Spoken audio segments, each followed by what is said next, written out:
Alors Pierre, selon qu'on est blanc ou noir, homme ou femme, est-on reçu de la même façon lorsqu'on vient contracter un prêt dans une banque? Eh bien apparemment non, c'est de moi ce qui ressort d'une étude de testing faite par la mairie de Villeurbanne et dévoilée aussi cet après-midi par le défenseur des droits Jacques Toubon.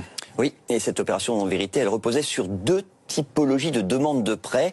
Un prêt pour créer son entreprise et un prêt pour acheter un appartement. Et dans les deux cas, les demandeurs étaient de nationalité française, ils avaient un profil totalement identique, les mêmes revenus, la même situation familiale, et leur demande de prêt portait sur un projet comparable. Donc, en toute logique, les banques qu'ils ont contactées auraient dû accueillir leur demande de façon totalement identique. Or, ça n'a pas été le cas. Alors, concrètement, en quoi ce traitement a-t-il été différent? D'abord l'accueil.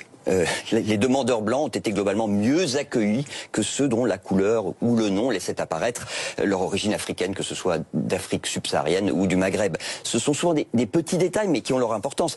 Aucune banque n'a par exemple demandé de pièce d'identité aux testeurs blancs, alors qu'à l'accueil, dans certaines agences, on a demandé aux testeurs noirs de montrer une pièce d'identité. Mais ça va encore plus loin, puisque même dans les propositions de financement, il y a des différences de traitement en faveur des demandeurs blancs. Vous avez un exemple justement? Oui, on va prendre le crédit immobilier. Avec un couple qui est en HLM et qui veut s'acheter un appartement. Eh bien, dans la grande majorité des cas, l'offre proposée aux testeurs blancs est financièrement plus intéressante. Un exemple avec une banque dont le nom n'est pas cité, vous allez le voir à l'écran, pour le testeur blanc, le crédit coûte au final 25 000 € de moins. Alors cette forme de discrimination, évidemment, elle est illégale. Ah oui, c'est totalement interdit.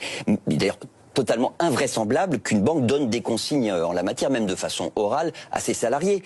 Mais le conseiller de clientèle dispose généralement d'une marge de manœuvre pour établir son offre de prêt, et on voit bien que, peut-être de façon totalement inconsciente, il ne nous juge pas de la même façon selon notre couleur de peau ou notre sexe. Il y a des différences entre hommes et femmes, c'est quoi? Elles sont assez infimes en vérité. C'est jamais sur les conditions de prêt, c'est plus parfois dans la façon de répondre ou d'accueillir. Merci beaucoup Pierre Kupferman.